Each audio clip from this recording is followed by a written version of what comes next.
काम कइला से हो गनी करिया हम तो नैहरे में रहिए सवरिया। अच्छा रुसा न करे जा हमर फाटे छोटी छोटी बात पर तू लगा दारू डाटे धनी हो सब धन तोहरे नु बाटे भाभी हो सब धन तोहरे नु बाटे धनी हो सब धन तोहरे नु बाटे भाभी हो सब धन तोहरे नु बाटे भगवती ना लो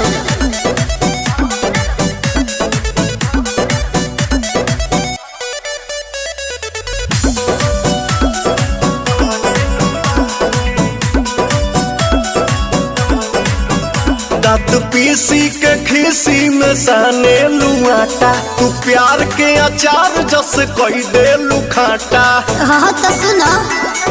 का बोला अब तहरा से हम बतियाई बहो राजा मिलने से बड़ी परेशान हम भइली हो दुख झेलने से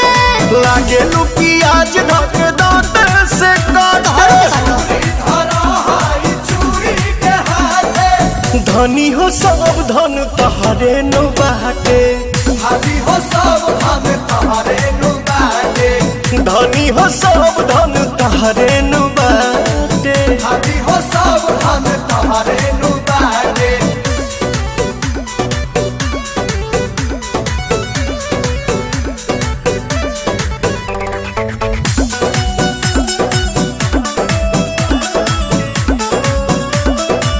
तू तो दाली में डाली के देता रुचीनी न गुस्सा में घूसा ता न मौलिकीनी।